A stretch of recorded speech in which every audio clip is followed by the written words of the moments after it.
Joined by Mark Howard, filling in for Jared Stillman. Mark, how we doing? Great. Good to be here. Love to hear it. Now, we talked about the All-Star Game the other day. Did you end up watching the All-Star Game last night? I did, and I enjoyed it. This generation of players, when they show up, they made it fun. And it looked like those guys were having fun. Freddie Freeman almost made me cry. Maybe I'm just advancing later into life. You know, just going up to Billy Aaron, Henry Aaron's widow, giving her a hug, telling her he loves her, and just how much he loved the Hammer. And I think it's genuine. Freddie, just if you're a Braves fan, I know it sounds kind of corny, he's a great player, but you can also tell he is a terrific person. And I just thought it was a great gesture. Again, the youth of baseball is terrific. You know, Major League Baseball, we can talk about Rob Manfred wanting to go back to traditional baseball next year, which I think is a really good idea, although I didn't mind the 7-inning doubleheaders. But all of that, they've got star quality, with the young players, and I think it's terrific. And these guys are charismatic. I don't care if they need interpreters. The way they perform and to watch them is just unbelievable. Absolutely, I agree. And we'll get into that later on in the show, but it really does feel like there is this youth movement in Major League Baseball, and it is so fun to watch. Ian Safar is also here. Ian, how are we doing? Oh, I'm doing just fine, thank you. Good, love to hear it. And I also told Mark, I said, I'm going to watch the Home Run Derby, but I don't really care about the All-Star Game. I'm not going to watch it. And, of course, I watched it. I just couldn't really resist. So yesterday we heard that Pekka Rinne, legendary goaltender for the Nashville Predators, has decided to step away from hockey. And all of our shows on this station have done a wonderful job of covering Pekka's retirement, have done a wonderful job of just encapsulating his career here in Nashville, what he was able to do for the city of Nashville, not just on the ice, but off. His philanthropic works with the Predators 365 Foundation, for the Vanderbilt Hospital, but everything he has done on the ice as well. He was integral in making Nashville a hockey city. He got a lot of buy-in from the city, a city that previously probably didn't really care much about the game of hockey. So we wish Pekka Rinne the best in his future endeavors. He said he's most likely going back to Finland. His family members haven't met his son yet, so they'll go back to Finland, but plan on spending a little bit of time back in Nashville as well. But as we honor Pekka Rinne, and we will continue to get into that discussion throughout this show, Adam Vingan, Predators beat writer for The Athletic, will join us later on in the show. But we also... This story, by the way, had a great line from Joel Ward, who's one of the great Predators, not only as a player, but as a person. Wardo is just terrific to be around.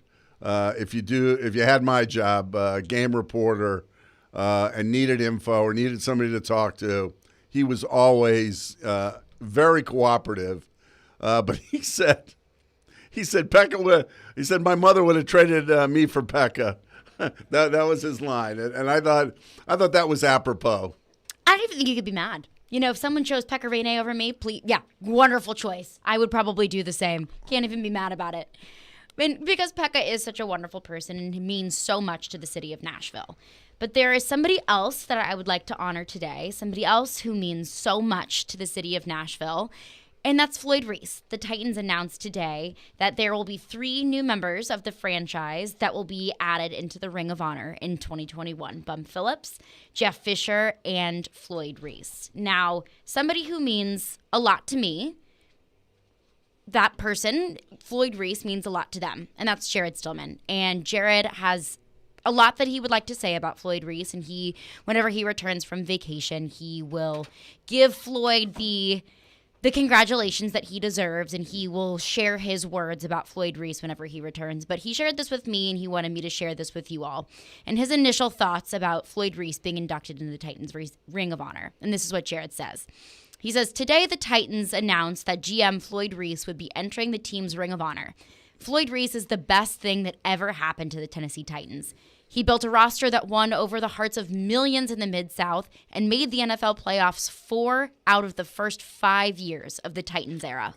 Floyd drafted stars like Steve McNair, Eddie George, Javon Curse, and many others who led the Titans to 2 AFC Central and South Division titles, 2 AFC Championship games, and of course, Super Bowl 34. His team made Nashville a Super Bowl city. Floyd was also secretly instrumental in the revival of the franchise, having fully endorsed John Robinson for the GM position in 2016. It is no accident that Floyd is well respected by many of the game's greatest coaches and executives. Floyd would never want to take credit for what he's meant to the franchise, the city of Nashville, and the NFL, but nobody is more deserving of this honor. So thank you, Jared, for those words. And again, he'll go into more depth whenever he returns. But congratulations to Floyd, and thank you to him for everything that he's done for this city and that team. Well, I would second that, having covered Floyd.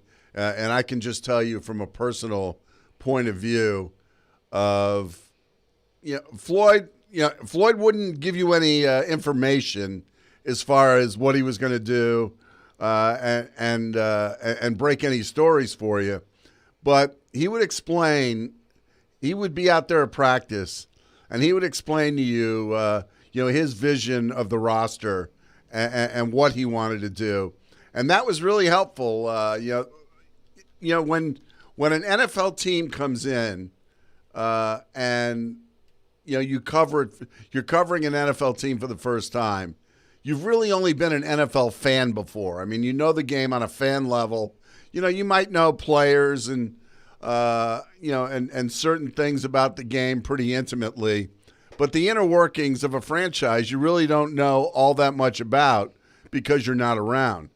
And Floyd was definitely one person, whether it was the draft, and Floyd was very secretive about the draft, but once he got a player, he would explain, what he liked about him. And, he told great stories and all that. And he was a great guy to help usher in the Titans as the city's first pro sports franchise. And likewise with Jeff. And Floyd and Jeff might not have always been the best of friends. And it's my opinion that I think a lot of it was Bud. I think Bud pitted Floyd and Jeff against each other. I really do. There were times where, and really at the end when Floyd left before Jeff did. Jeff sort of won the turf war, won the affections of Bud, and he was the one that kind of lost in the power struggle. But I thought Jeff and Floyd complemented each other really well. And without Jeff, Jeff, just like Floyd, the both of them, really put Nashville on the map as a sports city. Right when they came here, the first year of the new stadium, taking them to the Super Bowl, an unforgettable run. We were talking yesterday about 2017. Well, 99-2000 was pretty special too. And this city was galvanized in a way that you rarely see it. And it was really something phenomenal. Jeff, we could argue maybe stayed a couple of years too long, but he took this franchise to 1 Super Bowl, to 2 conference championship games. And for 6 or 7 years, the Titans were among, were in the elite class of the NFL, and that was because of Jeff.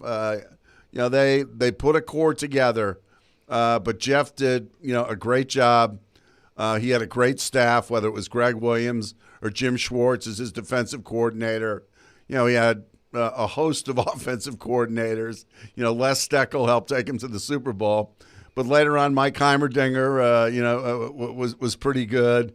He had Norm Chow. He had a few, but the point is that you really hope at this point with Jeff and Floyd, and I have no idea. I haven't talked to either one of them in a while.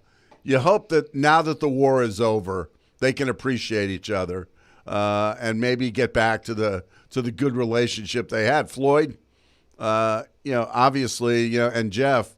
I don't think Floyd hired Jeff. I think that was Floyd's predecessor, but still, they were so important to this franchise, especially as the Titans. You know, Bum Phillips signifies the Houston Oilers through and through. The team that couldn't beat the Pittsburgh Steelers, but was really good. But still, it was he was there, during some of the glory years of the Oilers franchise. And the three of them represent really three, and pardon the pun, titanic figures in the history of that franchise. But it's going to be a pretty neat day on the Sunday when they're all out there together. And I hope I know they'll get a thunderous ovation. When it's all said and done, Nashville really has a lot to thank Floyd and Jeff for. It's just the years that that franchise gave us, at the turn of the century, was really pretty remarkable. I covered that team every day, when Jeff was here, and I really liked Jeff. We had a good relationship professionally. It was fun. I got to do his roast, which was really fun. But good people, and good that they're still here, and good that they're going to get their just due on the given Sunday when they go into the Ring of Honor. Yeah, absolutely. And it's hard to think of Nashville without synonymously thinking of the Titans as well. So, and that's in huge part because of Floyd Reese and because of Jeff Fisher and putting this franchise on the map and getting the buy-in from the city. And I think in retrospect, it's always interesting. People tend to dwell on the negative a lot of times when they're talking about Floyd and Jeff. That Floyd had to let a lot of players she could have back, but that's with anything. But you cannot deny the team that he put together, for that 6-7 year run was pretty darn good. A perennial playoff team, pretty much. It missed a couple of years, but almost won the Super Bowl one year. Probably should have won the Super Bowl the next year. And then, they went, like I said, they went to the conference championship game and lost in Oakland in a game that was very winnable. They could have won the Super Bowl that year too. And although Floyd is no longer the general manager of the Titans, we still feel his presence now. Jared mentioned that he was an integral part of hiring general manager John Robinson. So John Robinson has been able to bring a lot of buzz to the Tennessee Titans as well, bring a lot of success to the Tennessee Titans as well. Now, Floyd Reese is the only Titans general manager to get the Titans to a Super Bowl, but we're hoping that changes soon. So congratulations to Bum Phillips, to Jeff Fisher, and Floyd Reese on being inducted into the Titans Ring of Honor. Now, we look at the Titans' past and we appreciate it so much. And now we have an upcoming season with the Titans' future. So what exactly does that look like? Because it looks like ESPN.com is giving this new Titans team rave reviews. We'll get into all of that coming up next. 615-737-1025 is our phone number. Your calls, your texts, your thoughts on Floyd Reese, any memories or stories that you may have, and your thoughts on this upcoming season with the Titans. We will get into all of that coming up next. You're listening to Stillman and Company live on 102.5 The Game.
you guys have a ton of big receivers, Ryan, with Julio coming in now. Your top three guys, big.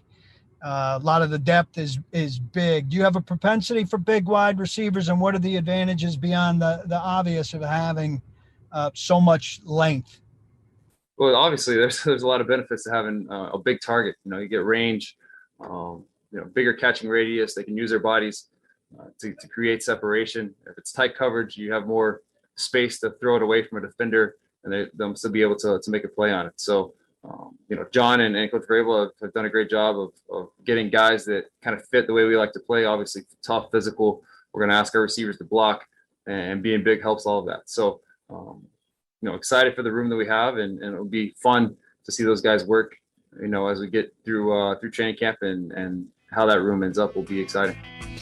That was Titans starting quarterback Ryan Tannehill following OTAs, talking about that wide receiver room. I would say it's probably one of the most, if not the most, talked about wide receiver rooms in the league, because you look at the star power, you look at the threats that the Titans have at that wide receiver position. I mean, it's tough to match up to. Well, yeah. The question is, what about beyond A.J. Brown and Julio Jones? That's going to be interesting too. Got Josh Reynolds. Well, Josh Reynolds, yeah, maybe. Mm-hmm. The kid they drafted out of Louisville, that'll be interesting to see.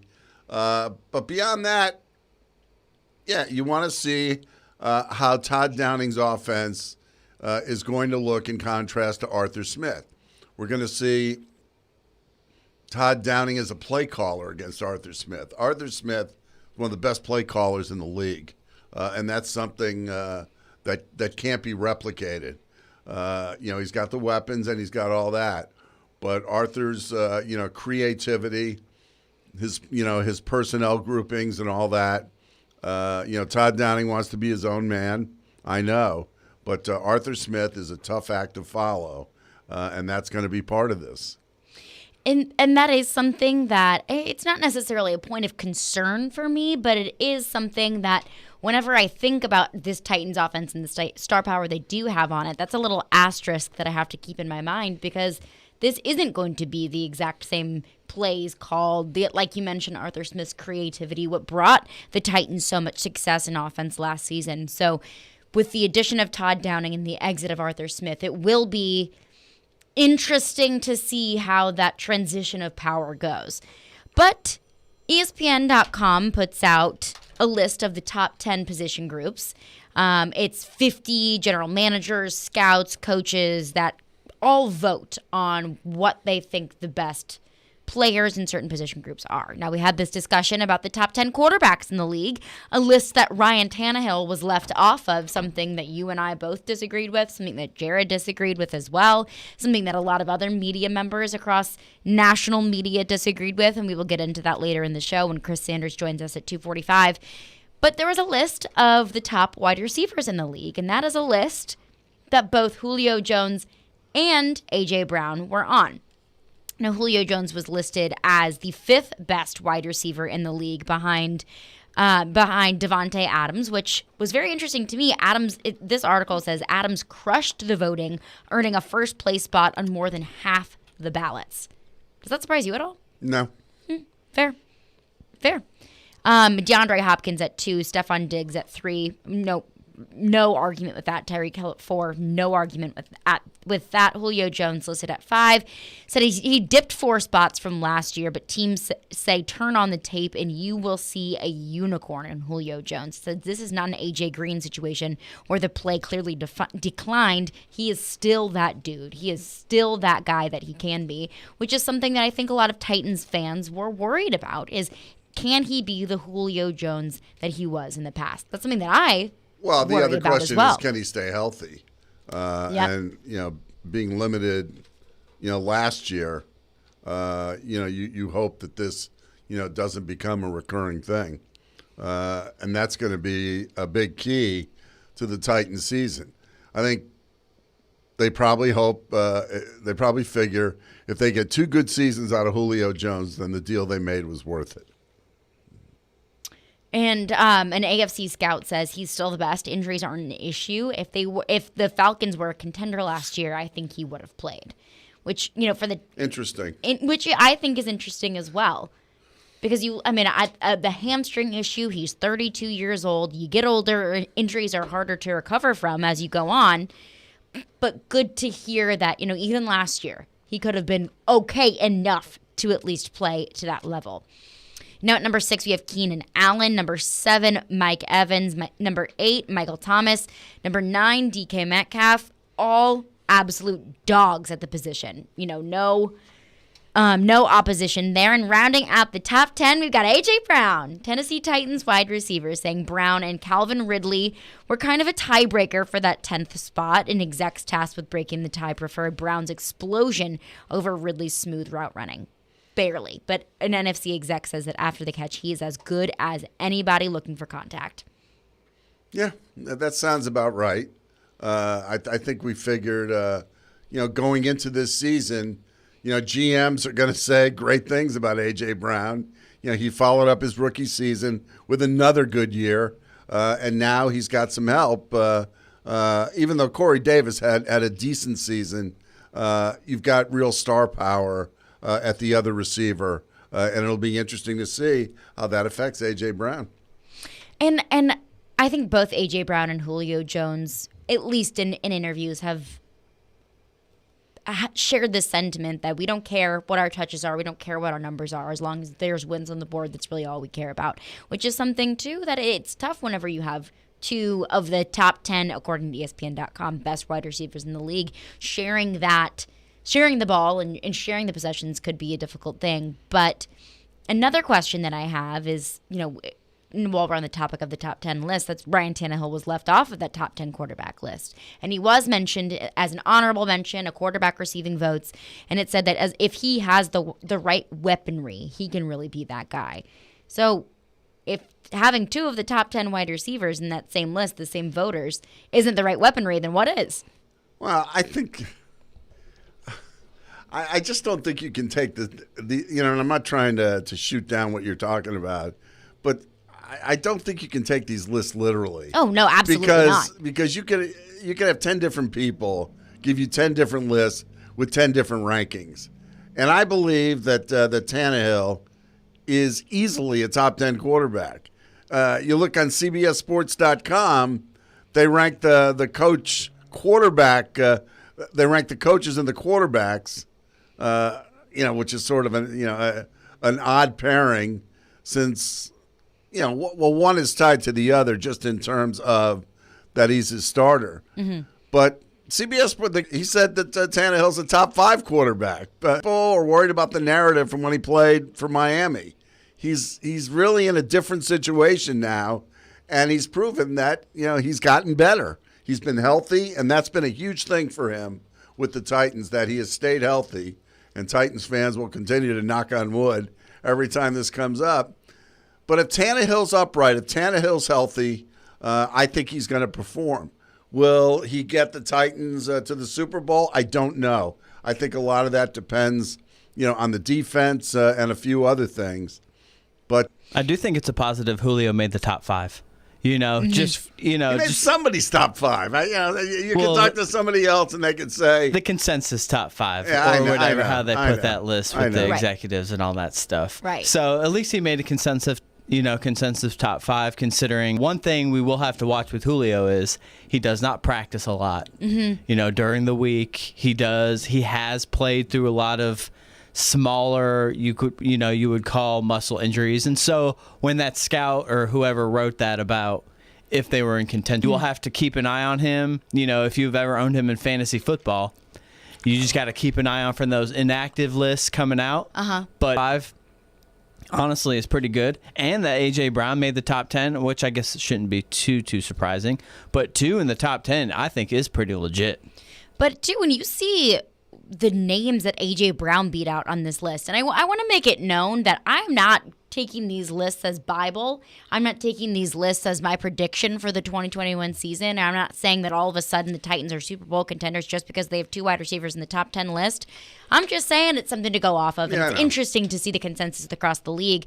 But, I mean, A.J. Brown beat out Calvin Ridley, Allen Robinson, OBJ, Justin Jefferson, Cooper Kupp, Chris Godwin, Adam Thielen, Terry McLaurin, and Jarvis Landry in the honorable mention. So Those those are big-time names. That's a good list. Well, we know you would have Justin Jefferson over him, for sure.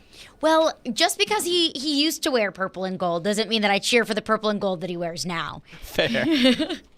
615-737-1025 is our phone number. I see your calls. I see your texts. We will get to those up next. We will also continue this conversation about the Titans wide receivers. Who do you think got snubbed? Do you agree with this list?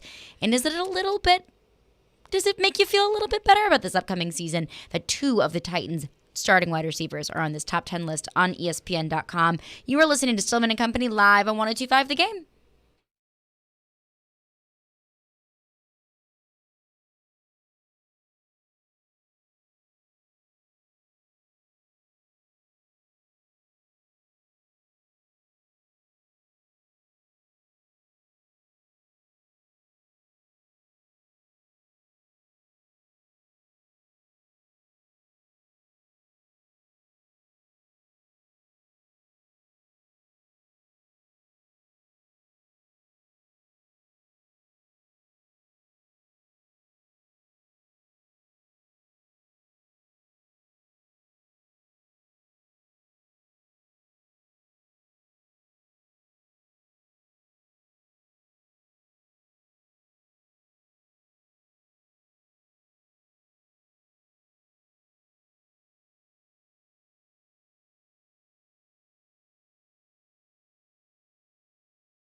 Yeah, Coach Todd, with you having, Julio and then all these other weapons, how do you go about addressing the whole concept of maybe not having enough balls to go around?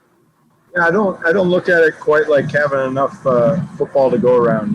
Each week's going to present its own opportunity and challenge from defenses that we face, and each week's going to require something different to play winning football, and that's what our job is as an offense, is to play complementary and winning football. And I believe the addition of Julio and having weapons on the outside and in the backfield and at the line of scrimmage, those are all just ways to help us stay balanced, to help us to attack in different ways.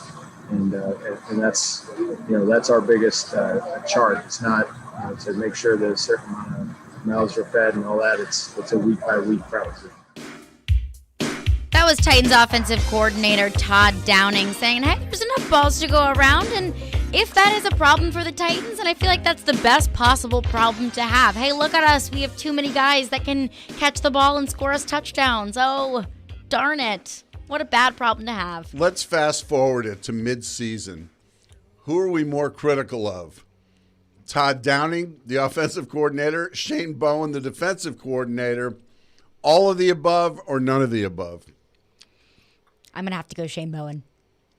I think because I've already been critical of Shane Bowen, and there hasn't even been one snap in this Titans season. I'm going to vote both. I'm going to vote all of the above. That's if I had to guess. Probably a safe assumption. Just because, like you said, it's not going to take long for Bowen to catch some heat after coming off of last year, if it happens. And, if something doesn't happen right with the offense, with Arthur Smith moving on, they're going to go right to Todd Downing. So sadly, I'm kind of more on the all of the above. See, I would say Todd Downing. Yeah. Because I feel like Shane Bowen has essentially already been the defensive coordinator. Maybe Vrabel would get the heat over Bowen at this point. I don't know. Well, I think Todd Downing is up against comparison. And the Jim Schwartz thing's only going to make it worse on him at times, at least from the fan base. Obviously, we don't think, but, the fans, when you talk about Jim Schwartz coming back from the glory days, anything slips a little bit, they're going to be ready. So, I don't know. Interesting to think about, though, and we'll go to your phone lines driven by WilsonCountyHyundai.com, 615-737-1025. If you have a thought on the Titans offense, Ben texts in and says, not sure Julio should be listed as a top 5 wide receiver considering his age. I would rank Michael Thomas and Evans above him considering both are in their prime. Also, Calvin Ridley should be on this list and could explode this season statistically. There are a lot of really good wide receivers in the league. This is a passing league, and not everyone can be on it, so you can make an argument that there are a lot of guys who aren't in the top 10 list that should be there. So, yes, Calvin Ridley could be on it. Should he be on it? I don't know. That's up for interpretation, but you could absolutely make the argument. But I think it's interesting what he says, comparing Julio Jones to Mike Thomas and Mike Evans. It's like you said, Caroline. It's an opinion. It's not gospel. Exactly. So everybody's got an opinion, and it could be right. It could be wrong. I don't really know, but it's certainly reasonable to think that Mike Thomas should be ranked above Julio Jones. And I also wonder how much of this list is ranking them based on their production last season. How much of it is expectations and projections for this season? Is it a little bit of a gumbo pot of both? Because I think maybe they looked at Michael Thomas and said, okay, without Drew Brees, what can Michael Thomas be? Exactly. Can he have the same kind of production? Because if you're looking at a Jameis Winston, Michael Thomas duo, I don't know how that's going to look. I don't know how that's going to work. So maybe that came into consideration as well. But Julio Jones being ranked above Mike Evans, you like that. You like that a lot. Evans is a stud. He is a stud. Yeah. So, yeah, Evans had 13 receiving touchdowns last year. Not a huge guy yardage-wise, but is a huge threat in the red zone. Maybe a little too one-dimensional there, but Evans is legit. Calvin Ridley is going to be a stud. He kind of had a breakout year last year. What did he have? He had 91.6 yards per game. He had 1,374 yards with Julio missing some time. Mm-hmm. So I could see Calvin Ridley having another great year as well. I mean, I'm honestly surprised it really didn't make the list. I think if Calvin Ridley was a wide receiver 1 last year, he would have had a little bit more consideration. And I think that's going to be a big test for him this year. I mean, that's a big role to be stepping into. And then you also have him sharing the catches with Kyle Pitts. Yeah, he stepped up and played better last year than I anticipated him with Julio missing so much time, you know. And he stepped up and he played the number 1 wide receiver role pretty well. He had some good numbers. Yeah. On the other hand, if you look at ESPN's fantasy numbers, they have Julio Jones as a wide receiver too, and really kind of downgraded him a little bit. They didn't disrespect him, but they did downgrade him. So everybody has a different opinion about which way Julio's going to go this year. And I think him missing some time last year also skews fantasy numbers a little bit. But yeah, it will be interesting to see. And we'll go back to your phone lines driven by WilsonCountyHyundai.com. One texter texts in and says, on paper, the Titans look stacked on offense this season, especially with the threat of Jones, which may open up the run game or vice versa. However, the question is, will the defense be able to get off the field for the offense to go to work? I don't know. We will have to see.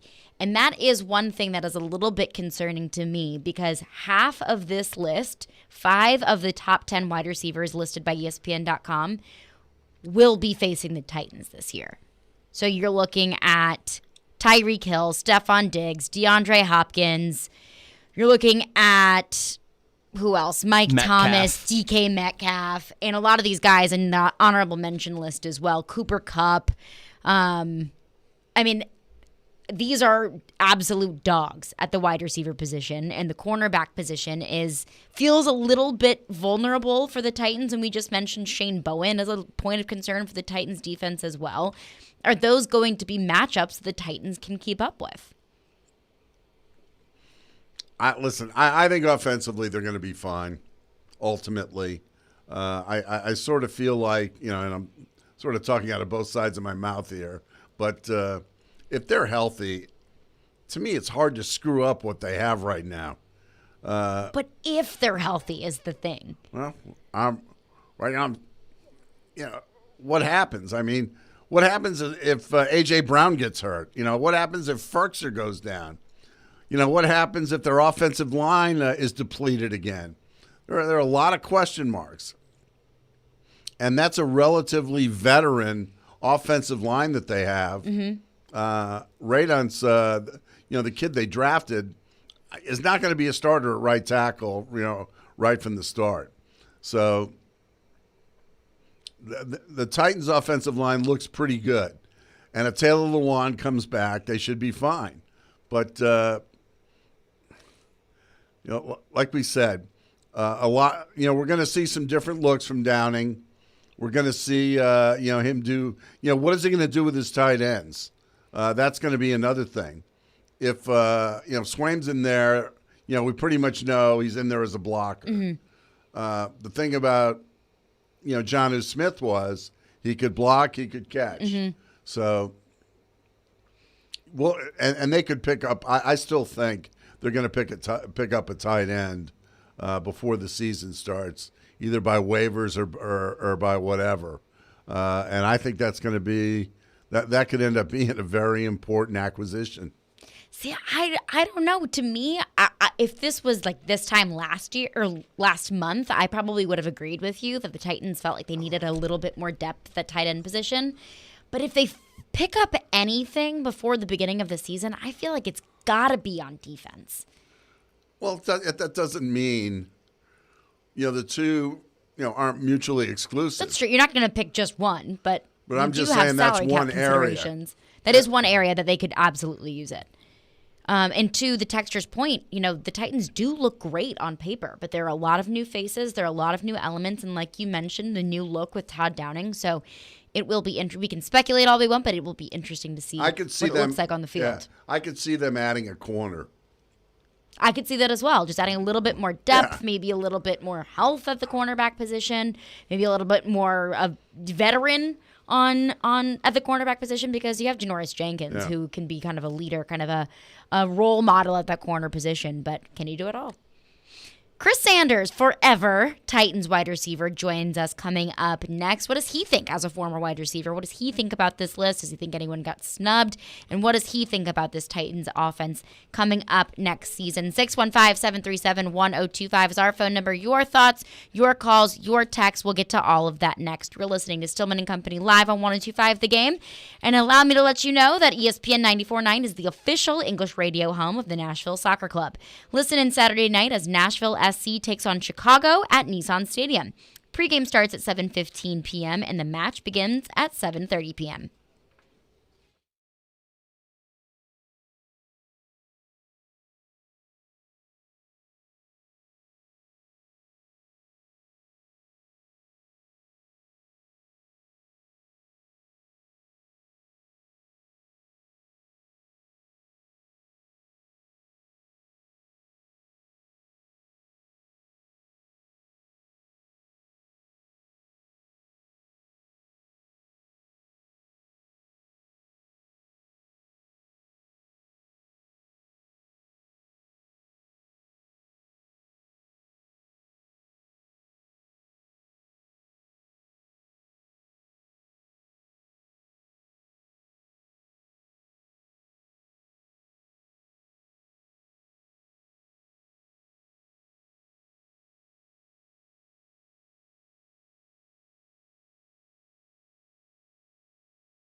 Stillman and Company is delivered by TriStar Moving, TriStar Movers with 5-star service. We were just looking into the ESPN.com article, which lists the top 10 wide receivers in the league. Julio Jones at 5 and A.J. Brown at 10. And forever Titans wide receiver who, could have been on this list, probably. Chris Sanders joins the show. Chris, how we doing?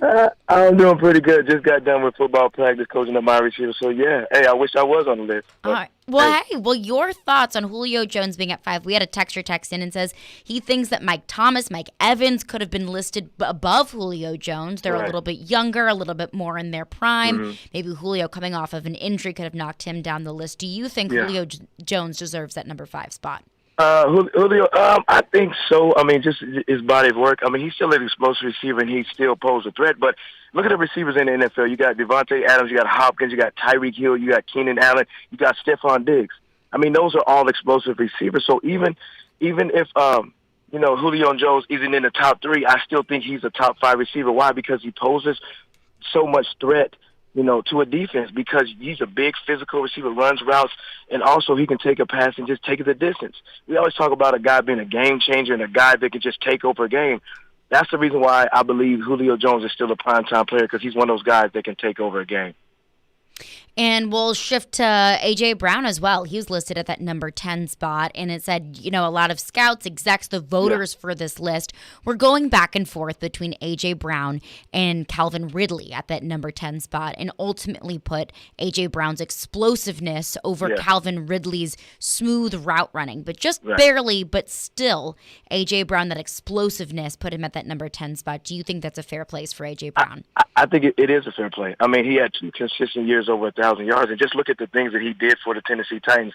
I mean, he just makes the common play into big plays. I mean, if you look at, some of the plays he caught, number one against Houston, when the game is on the line, Tannehill looks and he catches a 56-yard pass to put the Tennessee Titans in position to win the ballgame. So, I agree with that pick of him being number 10 because why? He's a game changer. We talk about guys being game changers, and the guys that I listed with Devontae Adams and Hopkins and Tyreek Hill, those guys are game changers. And I think you can put A.J. Brown on that list because he's one of those guys that can change the game. I mean, if you look at when they played, I think it was against the Baltimore Ravens or the Pittsburgh Steelers, I can't remember, where he catches a 6 or 7 yard slant, and all of a sudden he's carrying 3 or 4 guys in the end zone. So when you have a guy like that on your team that's explosive but also changes the game, you want to keep him in the top 10. We, of course, are speaking to Titans legend Chris Sanders. Chris, what are your thoughts on Jeff Fisher, your former coach, and Floyd Reese, of course, the GM who drafted you, getting into the Titans Ring of Honor? You know what? I think it's overdue. I mean, those guys need to really be in there. And I'm going to take my hat off to, Jeff Fisher. The reason why I love him as a coach is he was a player's coach. And we always talk about what the heck does that mean. It means he understands the players. He understands what makes them ticks. And he puts guys in position to succeed. So he was my coach when I was with the Tennessee Titans, and he was my final coach. And then we talk about Floyd Reese. I love Floyd Reese. The reason why I love Floyd Reese because he's one of those general managers that he actually cares. I mean, it was so funny because I remember in 1999, we had to get under the salary cap, and he called me to his office, and he asked me to take a pay cut. And I took a pay cut, and I was excited to take a pay cut because I love Floyd Reese. I mean, you're talking about hundreds and hundreds of thousands of dollars, but the reason why I did that is because I respect the man behind the position. The other thing, too, and I incorrectly stated, Floyd did hire Jeff, and obviously at the behest of Bud. But, I talked a lot about what Jeff did when he came here, taking you guys, through that era where they went to a Super Bowl, they went to 2 AFC championships. But what you've got to put on Jeff's resume was the phenomenal job he did in your period of transition, going from Houston to Memphis to Vanderbilt to the new stadium, keeping you guys together and ultimately having you guys ready when the new stadium came in for the Super Bowl run. You just said the key word is together. He kept us together, and we say that all the time. And, he brought a whole bunch of different guys together, and we became a family. I mean, we went through some stuff. Just imagine going to Memphis, and you're playing the Pittsburgh Steelers, and we're getting booed, and we're supposed to be the home team. But what he did in the locker room is he made sure he kept everybody together. Why? Because we had a vision. I mean, there was some hard times when we were in Houston, when I got drafted, when there was nobody in the stadium, when we were getting laughed at. We were the mockery of the NFL. He would always say in the meeting, we got to be just like that little boat. It's just when the waves hit, we got to stay on that steady course, and that's exactly why I'm so glad that him and Floyd Reese are in the Ring of Honor. Yeah. Go ahead. Well, I was going to ask you one more question. I'll throw it back to Caroline. Sure. Being a coach now, what did you take away from your experiences with Jeff that you use on your players now? It's just making sure pulling greatness out of them. And I watched how Jeff did that with me. There was times, I'll never forget, there was a game that happened. I think it was the Chicago Bears or the 49ers. I was struggling as a rookie. And he pulled me aside. He had that big mustache. I mean, it was just looking at me. I was staring at the mustache. And I got scared. But he looked at me and said, hey, bud, hey, you're a rookie, but just go in there and do what you need to do and trust your technique. Next thing you know, I catch a touchdown. That's what coaching does. It sees where you're at, and it makes you better. And that's why I love Jeff this day, because he took a young rookie that came in and started off fast but struggled a little bit. So instead of sitting me on the bench, instead of saying, you know what, you go do your thing, he sat me down, he looked me in the eye and said, Chris, hey, I still believe in you, and that's why I love Jeff Fisher. And kind of on that same note of coaching, Mike Vrabel and Ryan Tannehill were listed on CBSSports.com as one of the top 10 quarterback head coaching duos. What do you think Ryan Tannehill and Mike Vrabel have, both individually or even together, and their type of chemistry that makes them such a power duo? You have two guys that want to win. You have two guys that both went through adversity. You look at Mike Vrabel when he was at The Ohio State University, and then when he gets in the league, everybody kept telling him what he couldn't do. He couldn't win the big one. You know, he was too slow to play defense. I mean, he couldn't do these things, and he proved every big thing wrong. And next, you know, he makes all Big Ten. And then you have Tannehill. You have a guy where he was with the Miami Dolphins. Everybody's saying he's washed up. Everybody said he can't play the game. Everybody said he consistently gets hurt. So now you got two guys that have an edge. You have two guys that want to win. You have two guys that have fire in their eyes. And when you can work together and you have a tandem like that, the sky's the limit for the team. So you got two alpha guys that say, you know what, I'm not taking no for an answer, and that's why they work together. And speaking of alpha guys, kind of seems like there are a lot of those in the Titans coaching pools. We're talking about a head coach, Mike Vrabel, and we're talking to Chris Sanders, forever Titans wide receiver, on the Titans this year. And we were talking earlier about what makes you a little bit more concerned. You know, maybe 2 or 3 months down the road, who are we going to be complaining about more? Todd Downing or Shane Bowen? Do either of those guys kind of make you a little bit? And he succeeded well. So I think the litmus test, and he's going to be under a microscope. Everything he does, from formation to if it's fourth down, going for it on fourth down, all those things he's going to be scrutinized. So I think if the offense doesn't look exactly or produce like they did exactly like they did last year, I think the fans are going to look at it as a fail. So I think a lot of pressure on Todd Downing, not because he can't do the job, is because of what Arthur Smith did last year. Chris, I want to get back to Jeff and Floyd because it was always fascinating.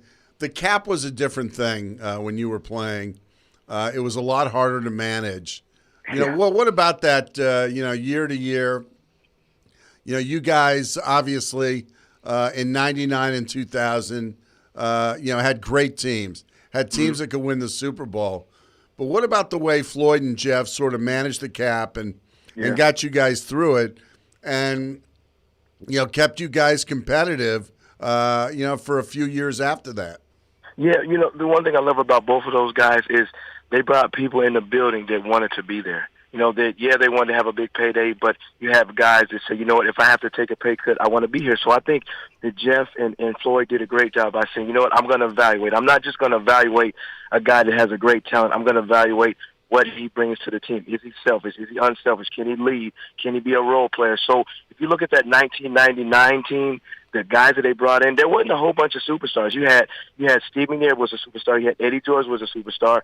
But other than that, you just had a whole bunch of players, guys that wanted to win. So Jeff Fisher and Floyd Reese did a great job by bringing guys in that just loved football. Look at Josh Evans. Rest his soul, he passed away. But you brought a guy in here that was undrafted and saying, you know what, I'm going to come in here and be a big contributor to the Tennessee Titans team. So even with the salary cap going on back then, he still brought guys in here that wanted to win. So that's why we were successful in 1999 and 2000. Did you? Did everybody on the team, pretty much know that there was a little bit of friction between Jeff and Floyd? I mean, when Mommy and Daddy fought or didn't always get along, did the kids know about it? Oh, yes. Yes. We knew that, but you got two guys that want to win, and you got two guys that are competitive. You had two guys that, that played at the highest level. So, they want to win. So, you got two guys that say, you know what, I'm passionate about what I do. And sometimes you're going to have arguments, but at the end of the day, they may have arguments.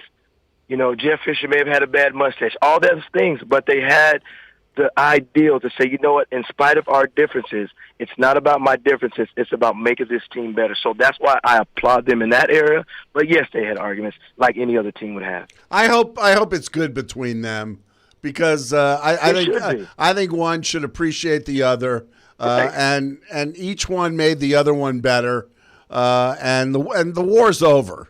Right, exactly. So hopefully they've hugged it out. Right.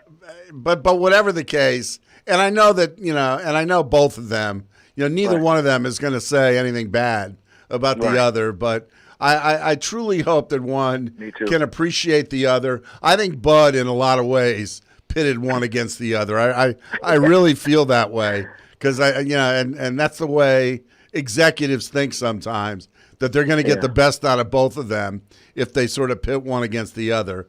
But whatever the case, they were a pretty successful combination, and I know on the given Sunday that they're going to enter the Ring of Honor, that they're going to really appreciate what they've done together and for each other.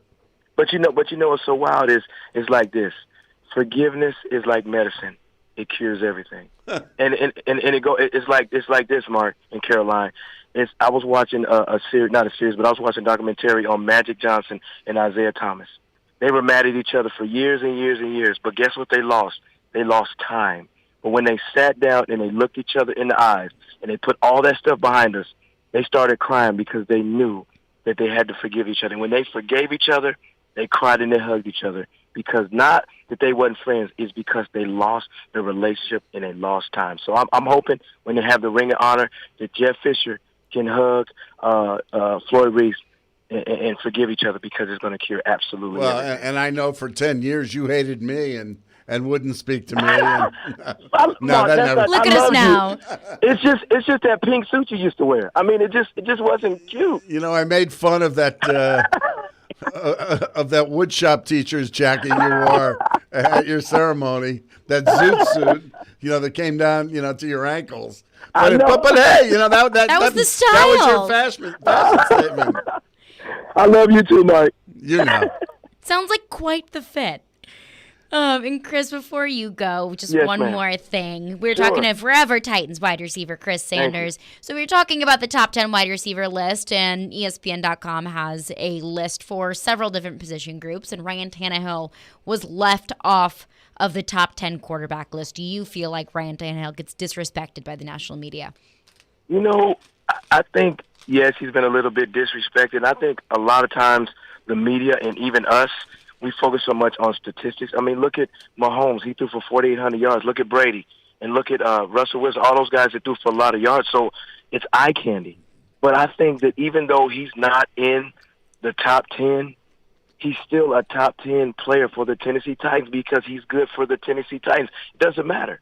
I understand he wants to be ranked, and I understand it feels disrespected, but I think that it's a good thing, because guess what? He got two choices: to get better or get better. And the one thing that I know, the reason why he's going to be successful is because he chooses to get better, and that's why you're going to see them win a title for the Titans.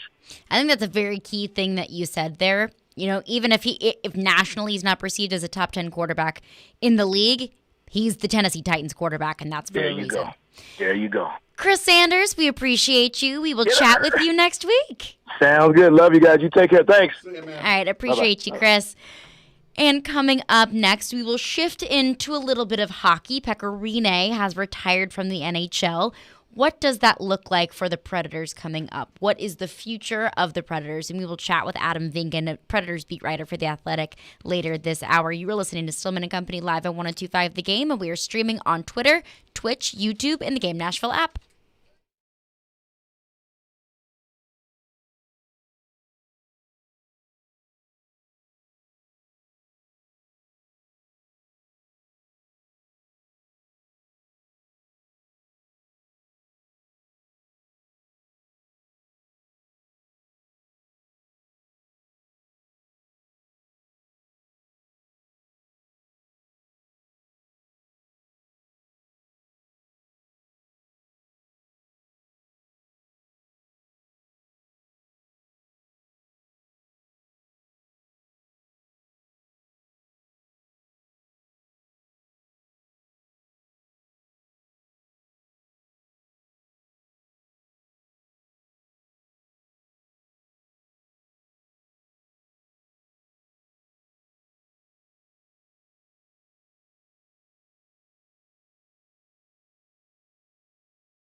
You are listening to Stillman and Company live from the wholesaling studio, powered by RumbleOn.com. Caroline Fenton joined by Mark Howard, filling in for Jared Stillman today.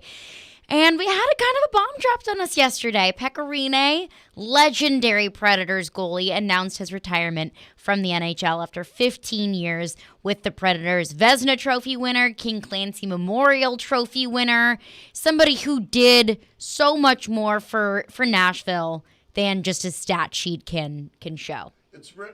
The reaction was really interesting, guys. And one of them came from the Anaheim Ducks beat writer. I don't know if you read his tweet. I did not. On The Athletic. And he said about Pekka Rinne, of how dominating he was in that series in the spring of 17 against the Ducks. I mean, that was, I said it yesterday. That was, just such a physically demanding series.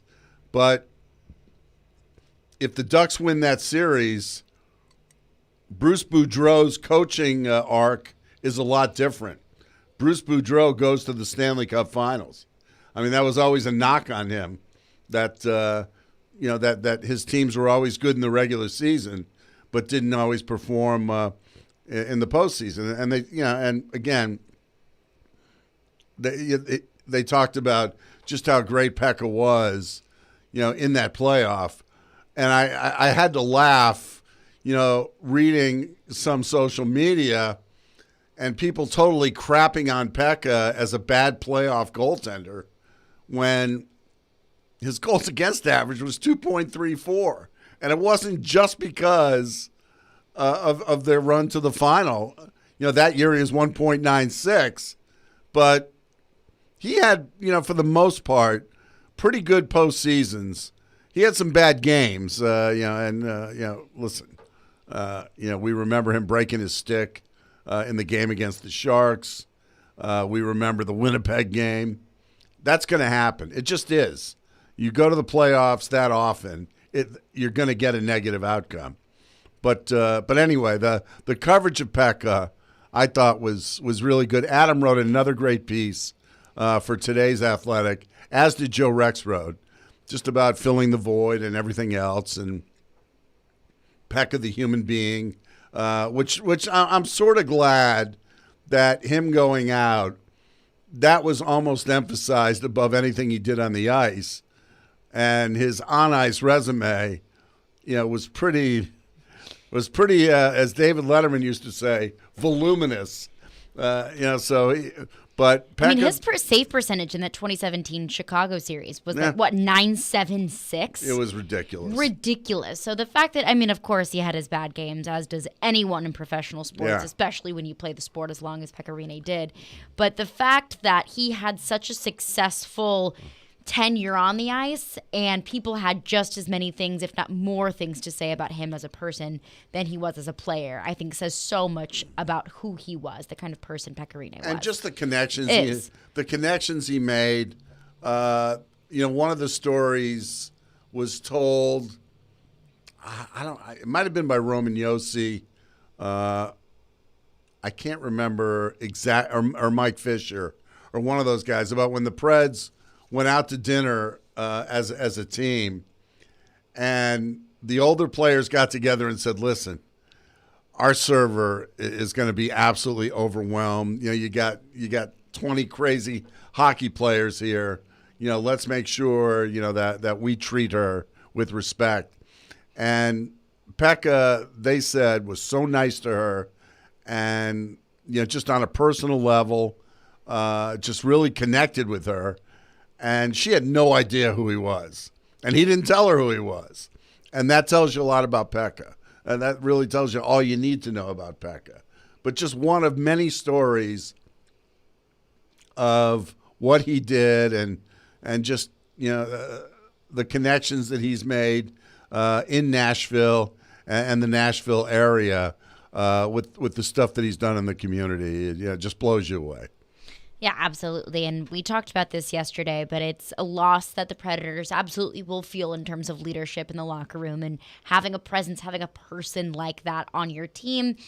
But also, Pekka played a position on that team. Pekka played backup in net. I mean, he played goaltender for several years and has been the backup goaltender. So it's almost like, you look back on an era, you give yourself time to look back, reflect, and mourn, and then you got to kind of face the reality. You got to look ahead to, okay, we're closing that chapter, we're closing that book, and we're looking ahead to what's next. So what is the Predators' plan for backup goalie? Saros is that guy right now, but who's going to step up? Well, that's going to be an interesting question. Could come from within the organization. I think everybody's top candidate is Connor Ingram, but none of us know. After he went into what essentially is the rehab program, what's going to happen to him coming out the other end, and also too, it's likely they're going to go out and get a veteran goaltender, and there are a lot of decent solutions. Peter Marazzi was a name that I heard thrown around. Marazzi, yeah. I mean, a lot of these guys are sort of interchangeable. Yeah, I mean, Hudobin's out there. Yeah, Devin Dubnyk will be a UFA. Antti Ranta, James Reimer, Peter Marazzi, Jonathan Bernier, Carter Hutton, David Rittich, Linus Ullmark, Anders Nielsen. Brian Elliott. Carter Hutton has already been here. McElhaney. McElhaney's been here. No, no, Curtis McElhaney, please. Devin Dubnyk's been here for 5 minutes. Dubnyk was here, yep. And then there's, Tuukka Rask, Freddie Anderson. They're a little bit older. They might be looking for a starting gig somewhere. I don't know if they'll get it. I think. I think Tuukka's past his prime. Well, I don't think either one will end up here. By the way, Tuukka's probably expensive as well. Devin Dubnyk goes down as really the only goaltender Barry Trotz has ever ripped. It was just. That was an interesting. And the goaltender couldn't stop anything. Dubnyk, man, that was an interesting experiment. And it did not go very well or very long here. No, but then he went on and turned his career around. He's still in the league, yeah. So I don't know. I would be interested in maybe somebody like Antti Ranta if you can limit him to small amounts of games. Antti Ranta, good God, he literally couldn't stop a beach ball. He gets hurt a year or so ago. I mean, his goals against is not great. It was like the national debt. But he's not a terrible backup, assuming he doesn't have to play a lot. He was a terrible backup, Ian. Linus Ullmark is on the younger side. Buffalo, you might be able to get something out of him. He's been in a bad spot. Do you think the Preds want to bring in a veteran that they can kind of hold in that place for a couple years until this kid from Russia comes up? Or do you think they want to develop someone? Well, I think they're leaning toward it doesn't really matter at the end of the day, but I feel like the Predators would lean towards more of a veteran.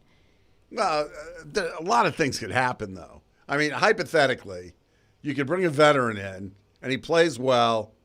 Saros gets hurt for a few weeks. Veteran jumps in, plays really well. That's a guy you could trade at the deadline and get something for. So not the worst thing in the world. I mean, no, not at all. That's a guy that you can trust if UC Saros goes down. But you don't know. You don't know. Got to bring the right guy in. That's true. That is true, and it seems like Victor Arvidsson has been traded. Pekka Rinne has decided to retire. So there are some core members of that 2017 team that are starting to make their exit. Now, I think it's interesting to note that from that 2017 team, there are 8 Predators remaining on the team versus that Pittsburgh Penguins 2017 Cup champion team. Now, they only have 4. So is it time to make the move on from the 2017 team? Is it time to start adding some new faces and start recycling out the glory days of the Predators? We will get to all of that next. Adam Vingan, Predators beat writer, joins us later on in the hour. Caroline Fenton joined by Mark Howard, filling in for Jared Stillman. You are listening to Stillman & Company live on 102.5 The Game.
The next major date on the NHL calendar is this Saturday, when all teams need to provide the league with their protected list for the Seattle expansion draft.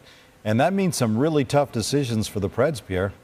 Yeah, and they've already made one by trading Victor Arvidsson last week to the LA Kings for a second and a third. I know a lot of people wondered why they did that. Well, it's because they thought they would probably lose Victor Arvidsson for nothing to Seattle potentially. So at least they got some value back. But now what? They've got 5 defensemen they really like. Of course, we know about Yossi and Ellis and Ekholm, but they also are very high, of course, on Fabro and Alexander Carrier, who had a really good, strong push late in the season.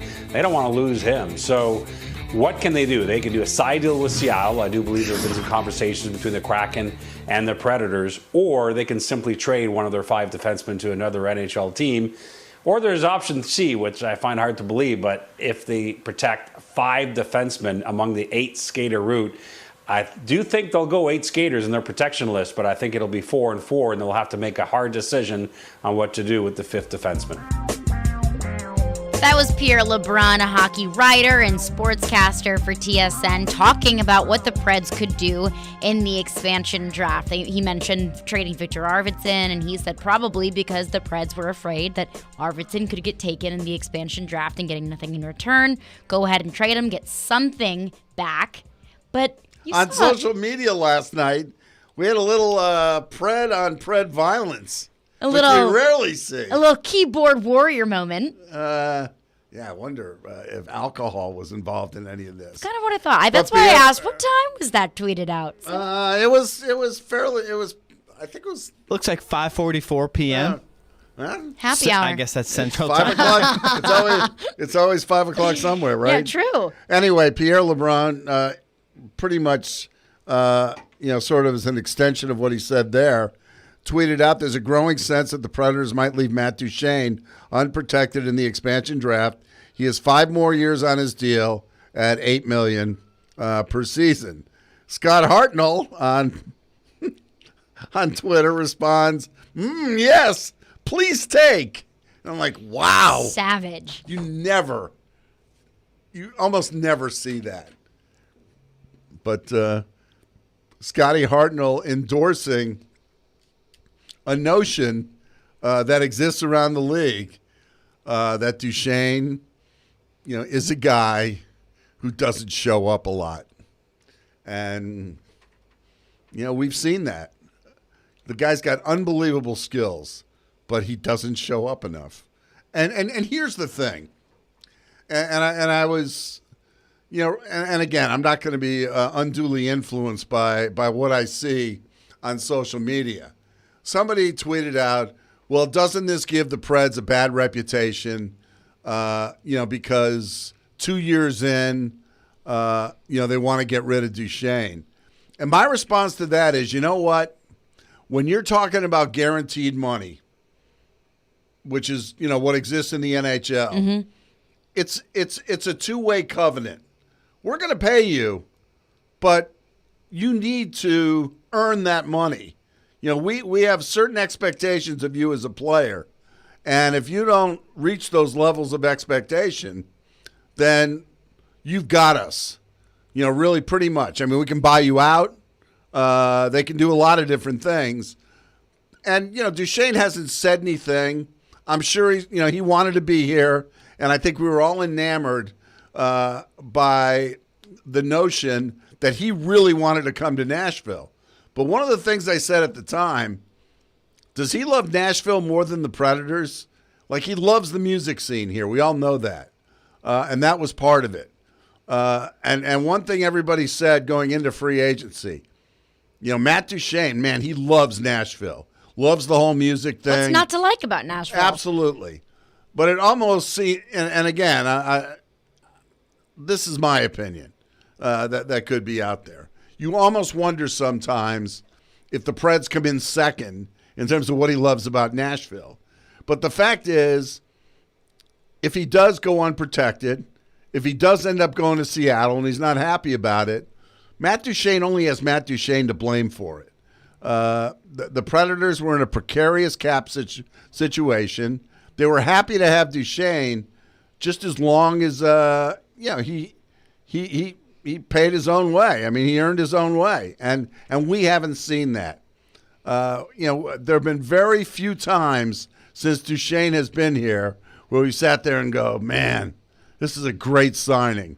And I hate that because I was a big fan of Duchene's, but he's played for a lot of teams, hasn't been on a lot of winners, and that's part of the problem sometimes about bringing in a big money free agent if he really hasn't won anything.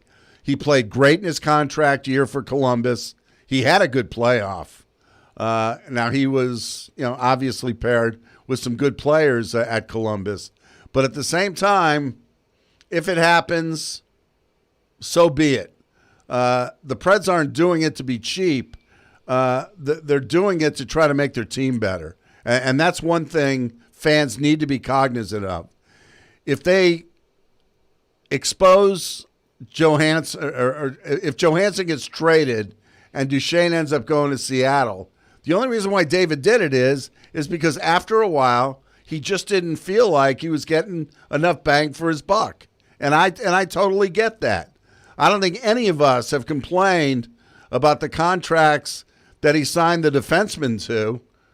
Because the defensemen perform very well. Yeah, when Shea Weber signed that big contract, nobody was complaining about it. Everybody thought it was something they had to do, and Shea definitely lived up to it.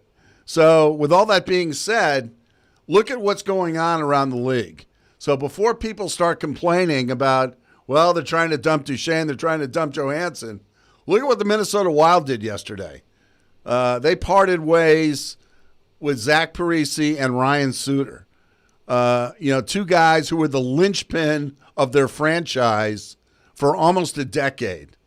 And 9 years in, this was not underproduction.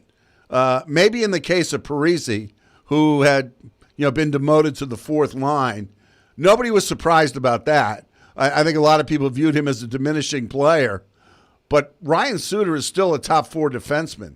People were shocked that they let him go. But Bill Guerin, because of the flat cap, had to make a tough financial decision. Ryan was angry. He hung up on Guerin and still hasn't spoken to the media. Because this was a guy, who decided to cast his lot with Minnesota. And he did earn his money. He did feel like, it's a two-way street. So look at what's going on. Duncan Keith getting traded, good players being moved because of this flat salary cap and because teams, have to act accordingly if they want to, get younger, stay faster, or get faster. That's what you have to do. And to the point of people thinking the Preds, looking at the Preds in a bad way because they would want to trade Duchene after only 2 years.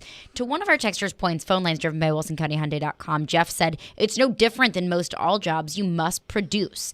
But it's true. 2 years. If you're a rookie coming in, you're second and you're not producing after 2 years, I think you have a little bit of grace there. Your rookie year, you're getting into things. Your second year, you may have a sophomore slump. When you're a rookie, that's allowed.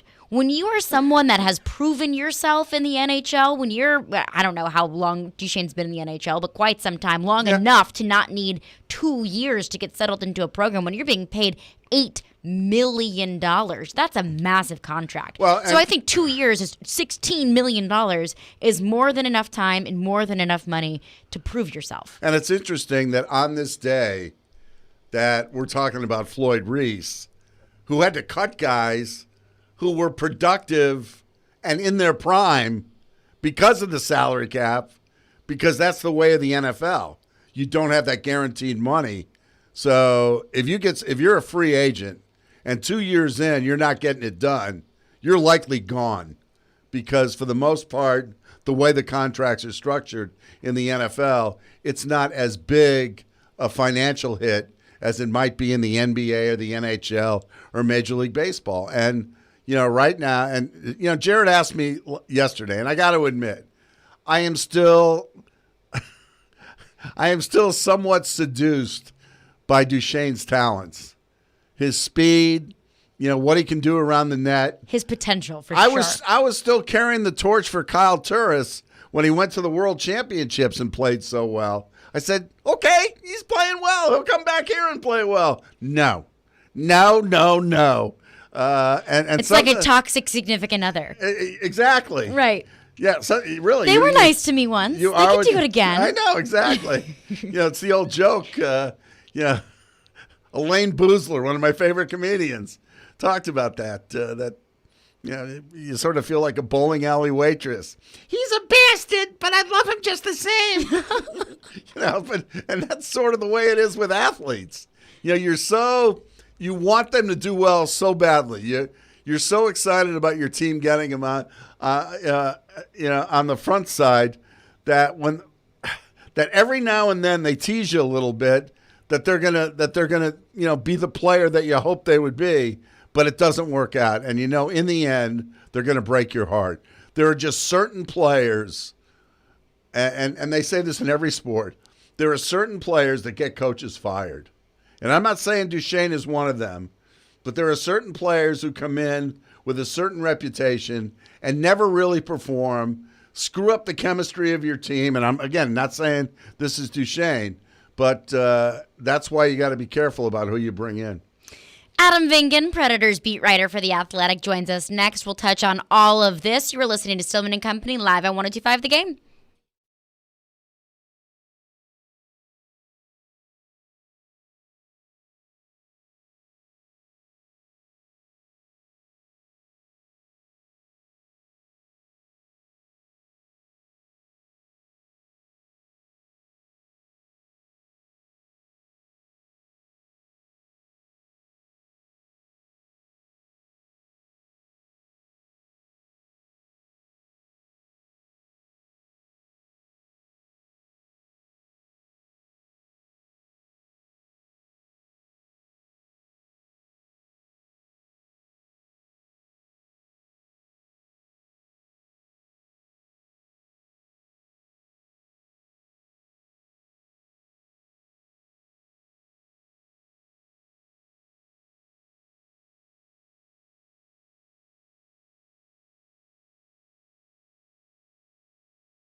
You are listening to Stillman and Company, delivered by TriStar Moving. TriStar Movers with 5-star service, and we are talking about potential moves the Predators could make in the expansion draft. What are the Predators planning on doing with the contracts of Ryan Johansson and Matt Duchene? And Adam Vingan, beat writer for The Athletic, joins the show. Adam, first and foremost, I want to talk about Pekka Rinne. Pekka Rinne announced his retirement from the NHL yesterday. Just your initial thoughts, your initial reactions, your initial emotions when you heard the news about Pekka.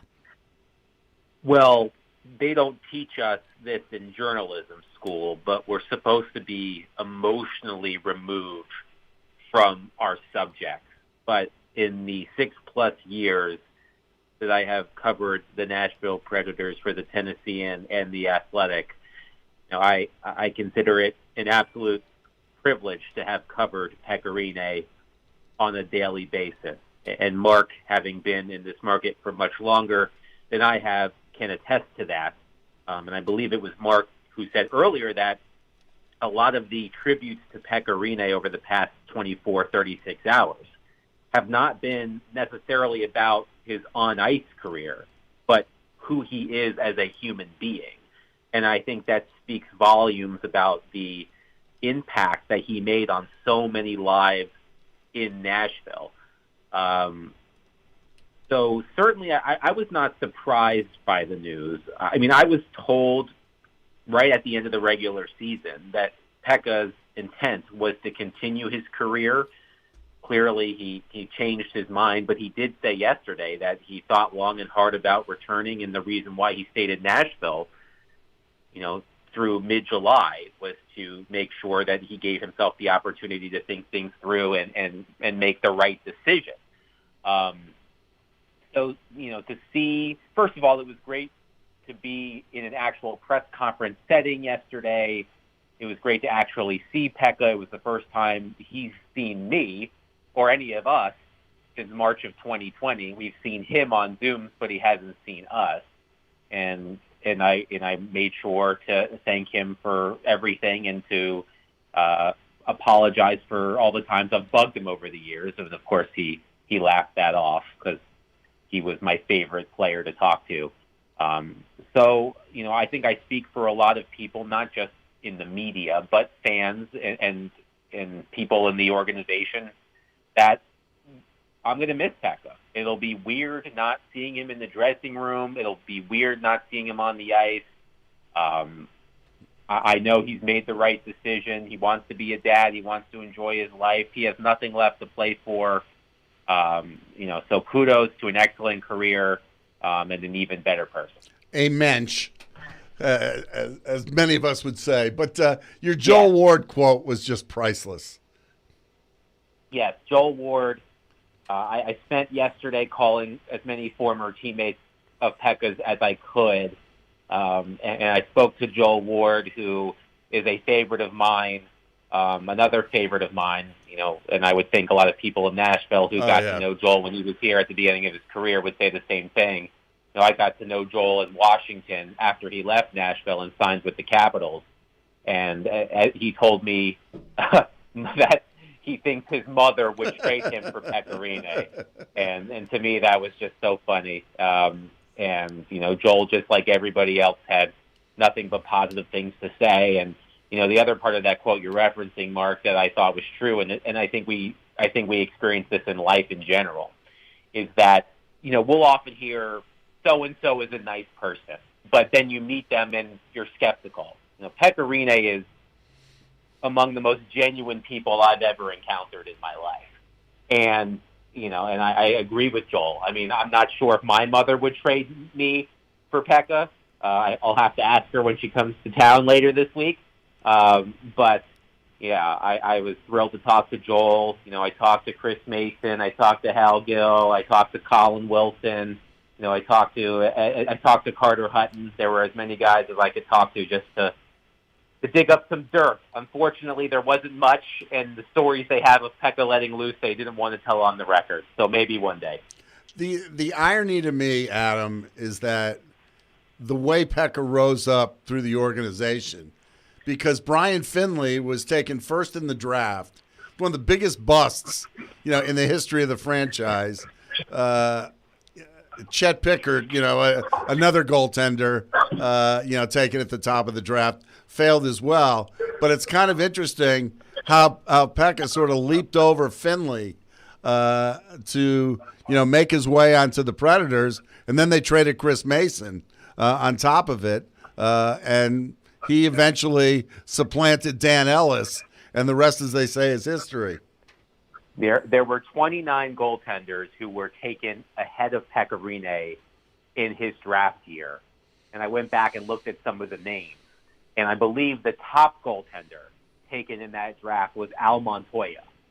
And Al Montoya, he was a journeyman, a serviceable goaltender for a few years, but he certainly did not have the career of a top 10, 15 pick. I'm not sure exactly what it was, but I know he was the first goaltender selected in that draft. But they basically, as David said yesterday, David Poyle, they took a leap of faith on Pekka Rinne, the last pick in the 8th round when the draft was 9 rounds. And that draft, that 2004 draft, was the last draft that the NHL had 9 rounds. Since then, it's been 7 rounds, which is the same amount that it is today. So when you think about the careers that have been made, and specifically in Nashville, we look at Patrick Hornquist, for example. He was the NHL draft equivalent of Mr. Irrelevant, and he's had an outstanding career. The Predators, to their credit, have done a great job of finding talented players in later rounds of the draft. We can certainly speak to whether or not they have found the same quality of players at the top of the draft, but they have done a great job of mining talent in later rounds, and Pekka Rinne is a testament to that. Caroline asked a really good question, and that is, give us the profile of what they're going to be looking for in a backup goaltender. Are they going to get a veteran? They're going to get a younger guy?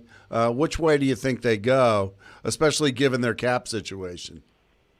I think that they are going to target a veteran with starting experience who can be a sort of 1B to UC Saros and can do so on a relatively cheap 1-year contract. That is the profile that I would suggest. And there are plenty of those goaltenders available in free agency. Antti Ranta, Peter Marazzi, James Reimer, Linus Ullmark, Carter Hutton, who I spoke to earlier and told me that he would be interested in coming back to Nashville if the opportunity presented itself. You want him back. He's great with the media. He does. I mean, I love Carter Hutton. Yeah. A fabulous guy. Love to talk to him. Had a rough go of it in Buffalo for the past 3 years, but then again, who didn't have a rough go of it in Buffalo? But he is a free agent and said that if the Predators called, he would absolutely listen. But that is the profile of someone I think they would look for, because at this point with Pekka Rinne retired, if it wasn't already clear, which it was, but it just cemented the fact that that UC Saros is the number 1 goaltender. However, I personally would feel comfortable with them having a guy who can play 30 to 35 games.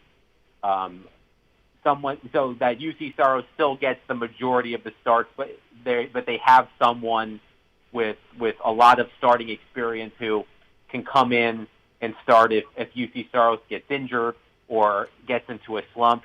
Peter Marazzi is someone who intrigues me personally. He only played in 12 games last year for the Hurricanes, but he was really good in those 12 games, and he's been in the league for close to 10 years at least. He's 29 years old. When he was with the Red Wings, he dominated the Predators. The Hurricanes have Nedeljkovic as their starter.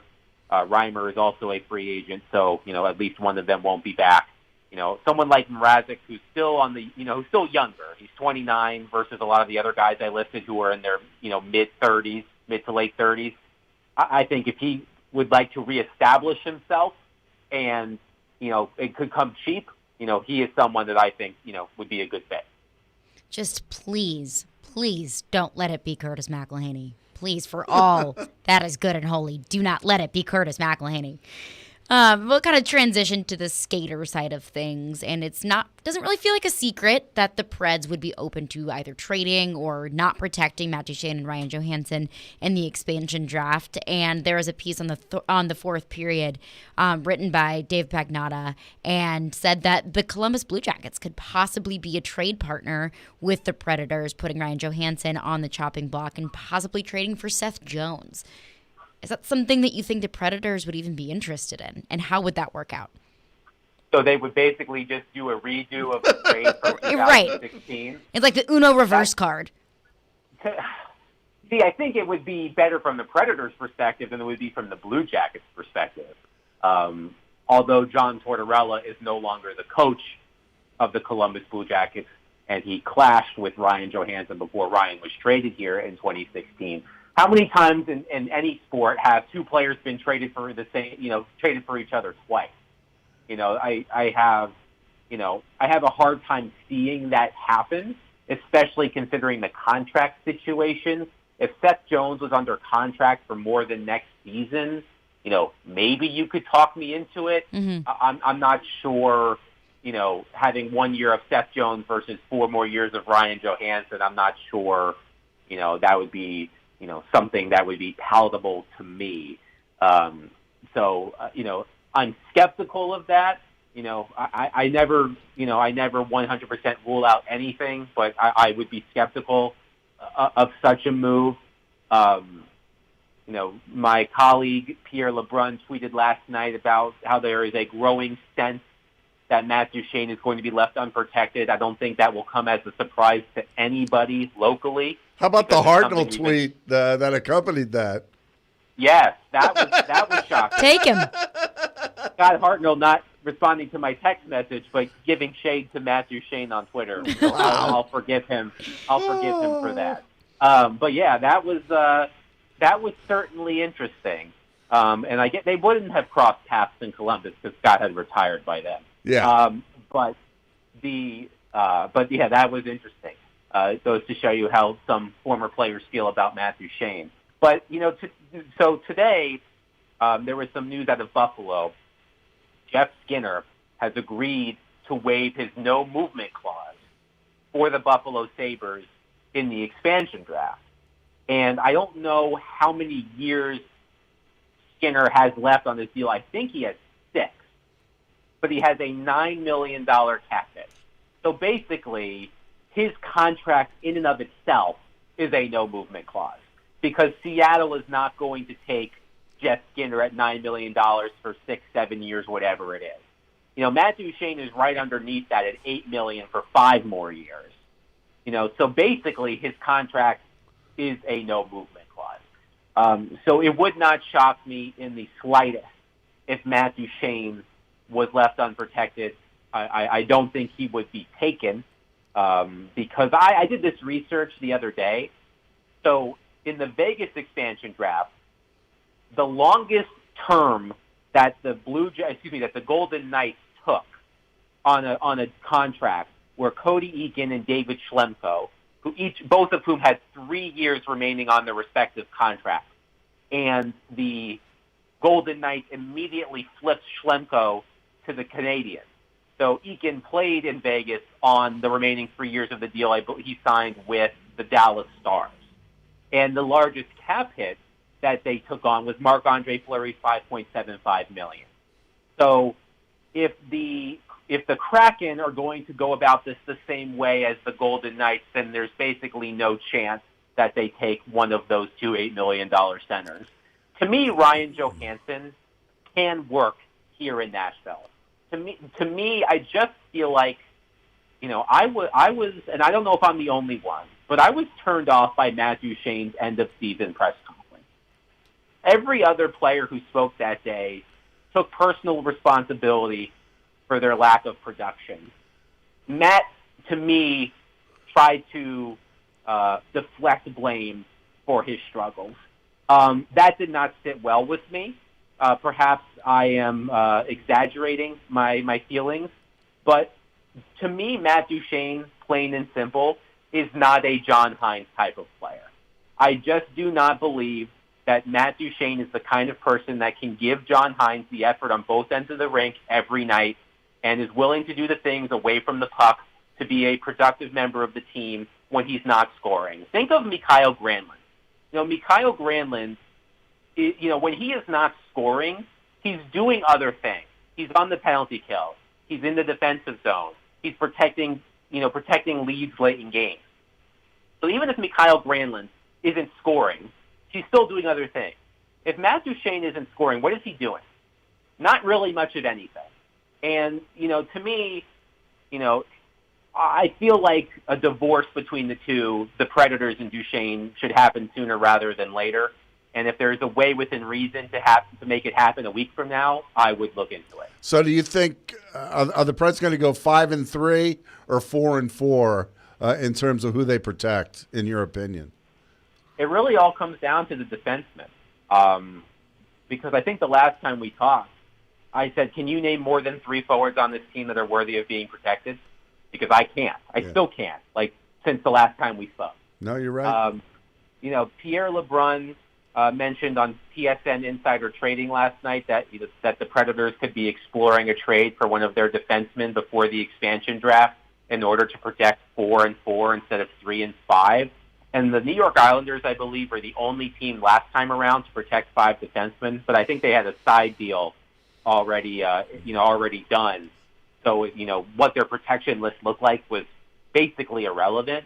But if nothing comes to pass, I think in terms of a potential trade, I think they should protect 5 defensemen because you do not want to lose one of, presumably, Dante Fabro or Alexander Carrier.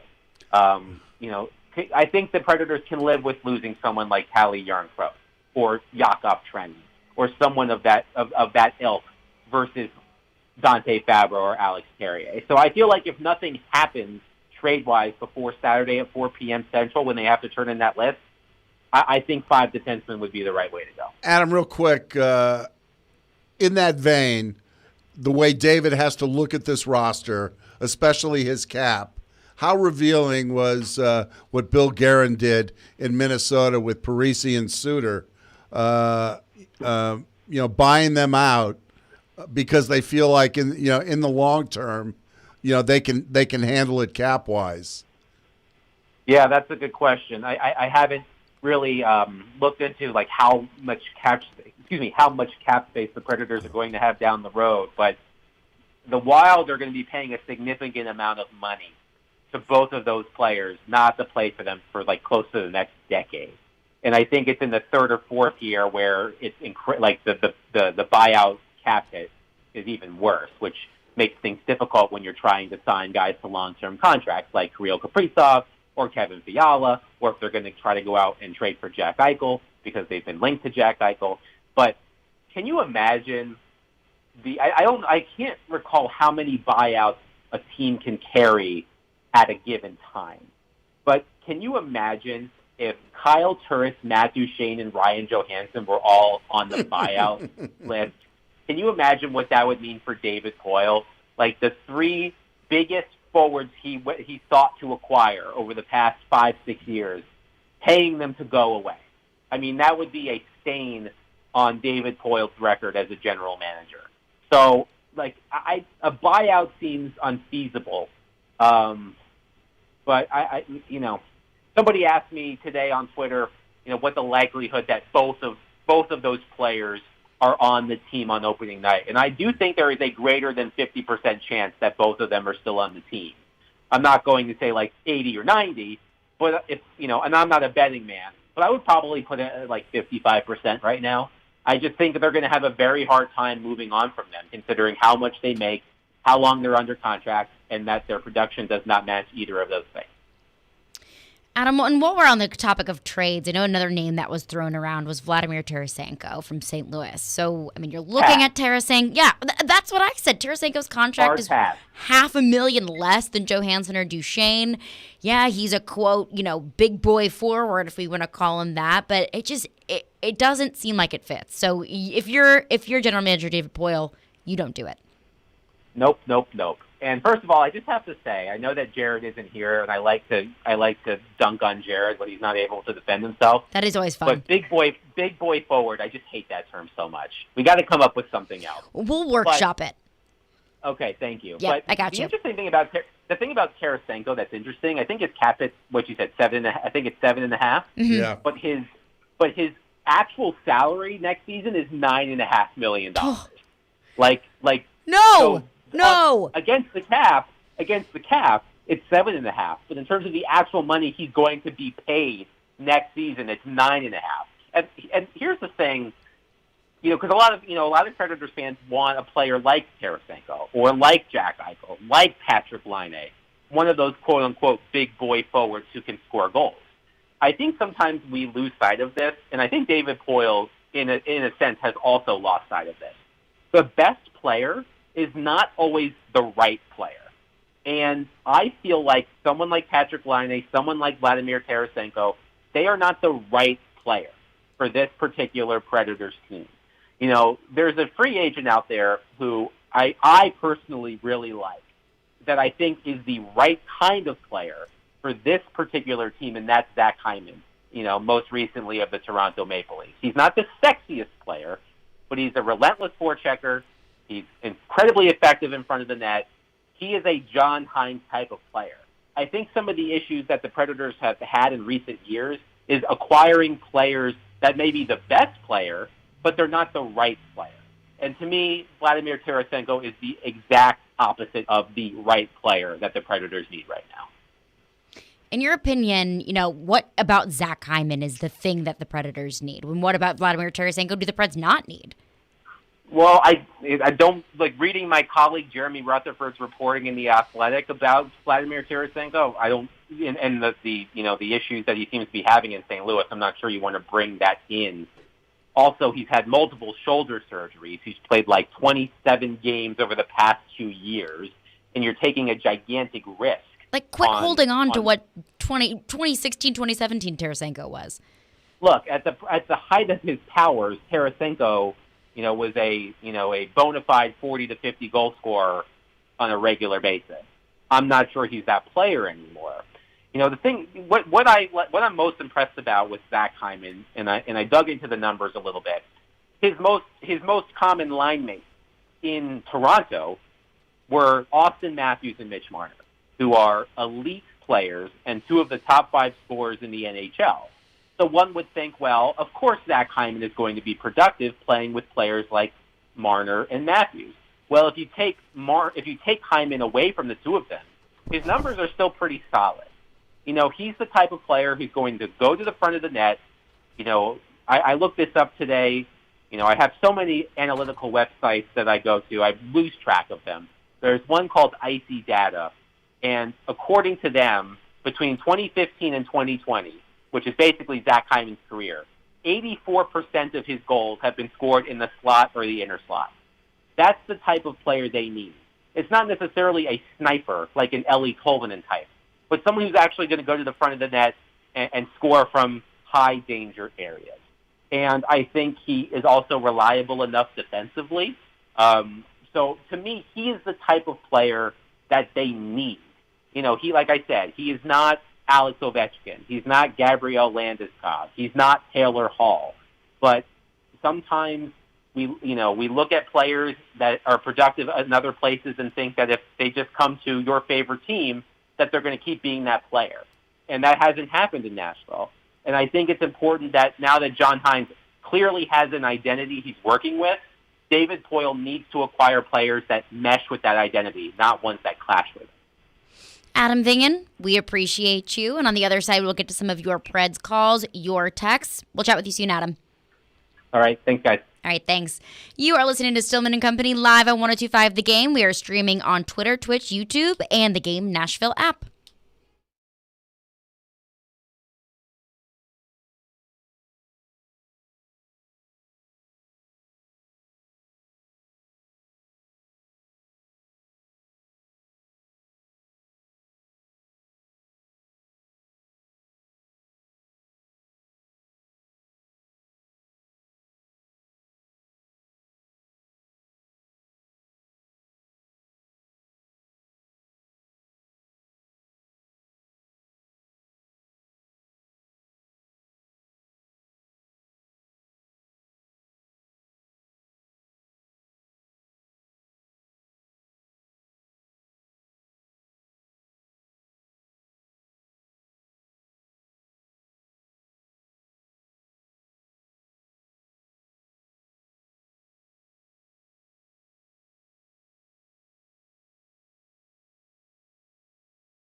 You are listening to Stillman & Company live from the wholesaling studio, powered by RumbleOn.com. I am Caroline Fenton, joined by Mark Howard, filling in for Jared Stillman.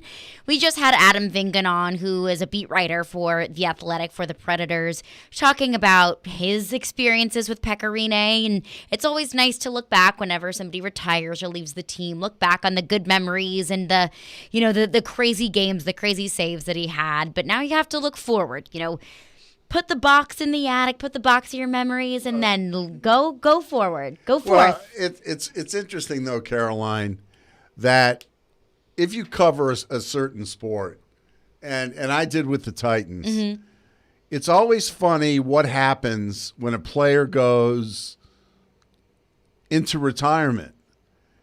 And a few Titans I did not have a great relationships with when they were players. At times, I could make them angry, and did. No doubt about it. That's your job. But it's kind of funny that in retirement, one player in particular. I mean, I can say who it is. Brad Hopkins and I clashed a lot when he played. And sometimes I was right, and sometimes he was right. To say it charitably. But after he retired, there were a couple of disagreements that we had. But Brad was pretty cool. And I just remember seeing him one day, and I saw him, and I go, "Are we good?" He goes, "Yeah, we're good." And we've been pretty friendly after. And Brad has gone on to have a really good career on the radio. He's on satellite radio, and he's done really good stuff with ESPNU and the NFL Network and all that. But and some players, it's kind of funny when they come back. JP Dumont didn't want to talk to me when he was a player, but when he retired, we're buds. We're good. Well, when I was working for the Preds, we talked all the time, and that's just the way, and that's fine. It's nothing. I don't hold grudges like that. I mean, I learned a long time ago. That's why when I'm talking about Floyd and Jeff, and whatever disagreements they had, whatever power struggle they had when they were both with the Titans, the war's over. They can look back and kind of enjoy what they did together. But it is kind of interesting when a player comes to the end of his career. Sometimes you walk up with trepidation, and other times you walk up like Adam did with Pekka, and really thank him for being so generous with his time. And I feel the same way. Like I said, when I was doing TV for the Preds, at practice, whether it was game day or whatever, Pekka would be really helpful. I mean, whatever I asked him, he'd tell me, and I learned a lot about goaltending, his goaltending style, and all that. And you really come to appreciate players like that. Yeah, absolutely. And as talented of a goaltender Pekka was, and the stats that he put up in his time as a Nashville Predator, everyone can look back at that and smile and say, okay, Pekka made Nashville a hockey city, but also so many people talked about the kind of person that Pekka was. And to them personally, his charitable donations as well with the Predators 365 Foundation, just so much that Pekka did on the ice and off as well. And believe me, there are times too when guys leave or they're cut or they're traded, and you're like, oh man, thank God they're not in this locker room anymore. Good riddance. I mean, seriously. Just go. Goodbye. And I remember the good and the bad in the Titans locker room, and that's just something you have to go through. Right. That's just sports, and that's just part of the job. And we also talked to Adam Vingan about what's next for the Predators, who will sit in net, and also what are they going to do with some of these contracts? They have an opportunity to trade, or they have an opportunity to get rid of these massive $8 million contracts held by Ryan Johansson and Matt Duchene. And we'll go to your phone lines, driven by WilsonCountyHyundai.com. 615-737-1025 is our phone number if you have a thought. Mark, you have a thought? Well, I just thought it was interesting that Adam got into a lot what we were discussing about Duchene. And, to me... And, we really didn't say it at the time, but if John Hines has to tell him how he has to play, and that was, a big turning point, when they, for the Predators. Matt Duchene should be motivated by the fact that he came in on a big contract and was viewed as somebody who could really boost the fortunes of this franchise. And it just doesn't seem that way. You hear excuse after excuse. It's like Adam said, a lack of accountability, blame deflecting. You don't necessarily like to have that kind of guy in your locker room. Preds might not have any choice, but that's what we've seen so far. And you mentioned that yesterday about Pekka Rinne. Whenever there was success, he never took credit for it. If there were ever failures or downtimes, Pekka was the first person to say it was on me. And today on Darren, Donick, and Chase, our midday show here on 102.5 The Game, I forgot who they had on, but basically the sentiment was Pekka Rinne is the kind of guy that you want to have on your team. Yeah. And Matt Duchene seemed like at the end of the season that Adam mentioned earlier that it was all, you did it, finger pointing, and that's the exact opposite of what Pekka Rinne was. Pekka Rinne was the person that you want to have on your team is. I keep saying past tense. He's retired, but he's alive. But we'll go to your phone lines from WilsonCountyHyundai.com, and one texter texts in and says the thing the Preds need to do is get rid of Matt Duchene, free up some money to get a solid backup for Saros, or trade for value. Let's face it, the Preds are rebuilding or need to rebuild for a cup run again in the future. Pekka leaving is a sign they need to, because I believe if the Preds were capable of making another run soon, Pekka would have stayed for a championship rather than retiring. Now, the texters thought, I agree. I think getting rid of Duchene, I don't know if that's even a possibility. We mentioned too, can Matt Duchene and John Hines coexist? Can they and will they are two different questions. Yeah, I don't want to, and like I said, from the outside looking in, I'm sure that Hines, and I think Adam, put it more diplomatically, and I think he's right, that he doesn't feel like Duchene is John Hines' type of player. That doesn't mean Hines can't coach him. That doesn't mean Duchene can't play for him. But, you wonder sometimes what kind of production he's going to get out of him. Now, with all that being said, many have tabbed Duchene as a candidate to bounce back next year. That is, I've said this about 100 times, but that his shooting percentage was such that, he will rise to the mean instead of regress to the mean. And he did look more like an $8 million forward in the playoffs than he had all season. I'm not going to say that he earned his paycheck in the playoffs, but he did look more like the Matt Duchene that earned an $8 million contract rather than the regular season Matt Duchene in the playoffs. I'll use the Chris Rock line, and I'm not saying this to you, but right. I would say this to Duchene. What do you want, a cookie? I mean, that's why they're paying you. You're making $8 million. Yes. Like, what more do you want? It's like Giannis, scoring 41 the other night. It was great to see, but that's what you do. That's what you give a guy a max contract for. That's your job. Yeah.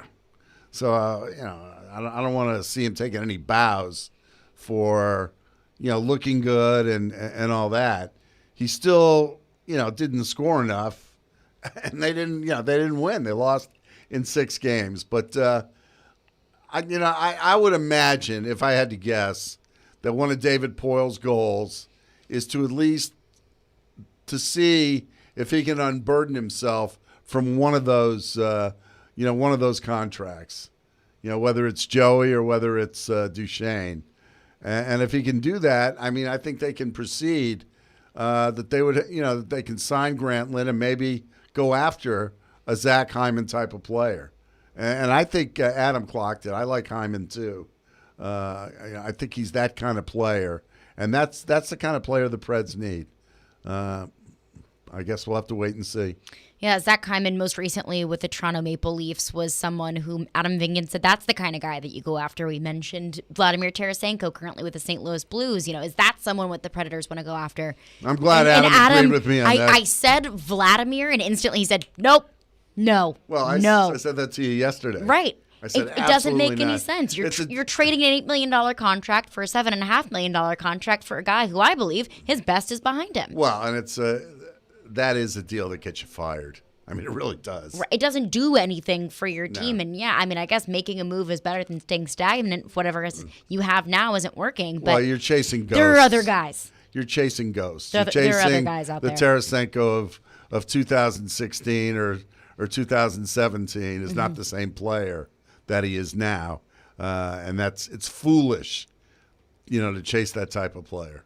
615-737-1025 is our phone number. We're taking your calls, your texts, your thoughts on the Predators and the moves that they could make going into next season. But before we go up next, allow me to let you know that you can go to thegamenashville.com to check out Nashville's best deals. Get a $50 gift card for only $25 to Nashville's newest and largest axe throwing venue, Bad Axe Throwing Nashville in downtown at 648 Fog Street. Aim for a great time at Bad Axe Throwing Nashville while enjoying panoramic downtown views, live music on the Bad Axe stage, curated cocktails from the full bar, and a Northwoods-inspired menu with a Southern twist. Get yours now while they last at thegamenashville.com. You are listening to Stillman & Company. We are live on 102.5 The Game and streaming on Twitter, Twitch, YouTube, and the Game Nashville app.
Stillman and Company is delivered by TriStar Moving. TriStar Movers with 5-star service. Caroline Fenton joined by Mark Howard filling in for Jared Stillman. We just had a certain Teron Davenport pop his head in here. So Always hello good to see to TD. So without further ado, let's get to some headlines with Caroline.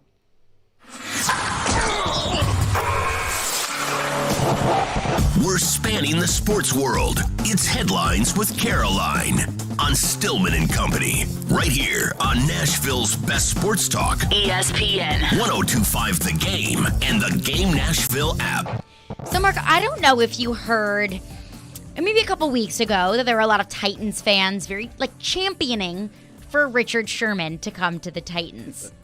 Well, I have some news for you to the people who Not good. Yeah, to the Titans fans who wanted Richard Sherman. I am so sorry to burst your bubble, but this morning, free agent cornerback Richard Sherman was booked for domestic violence in Seattle. He was denied bail, which I have learned is pretty standard for a domestic violence charge. It booked early this morning, and apparently it was a family member's home. A family member called 911 saying that a family member of theirs was trying to get into the home. He doesn't live in the home.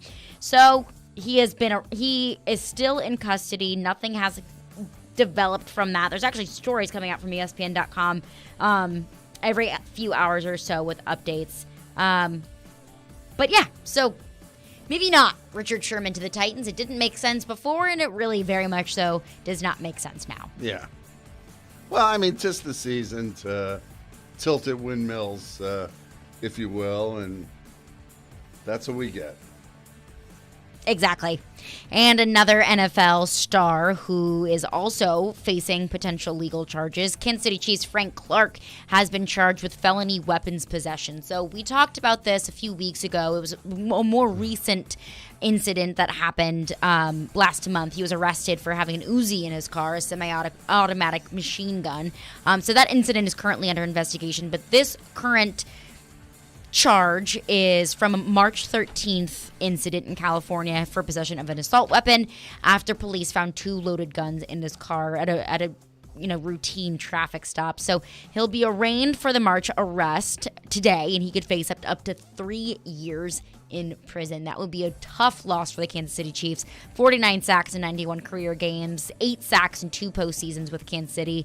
He's been named to the Pro Bowl twice since joining the Titans.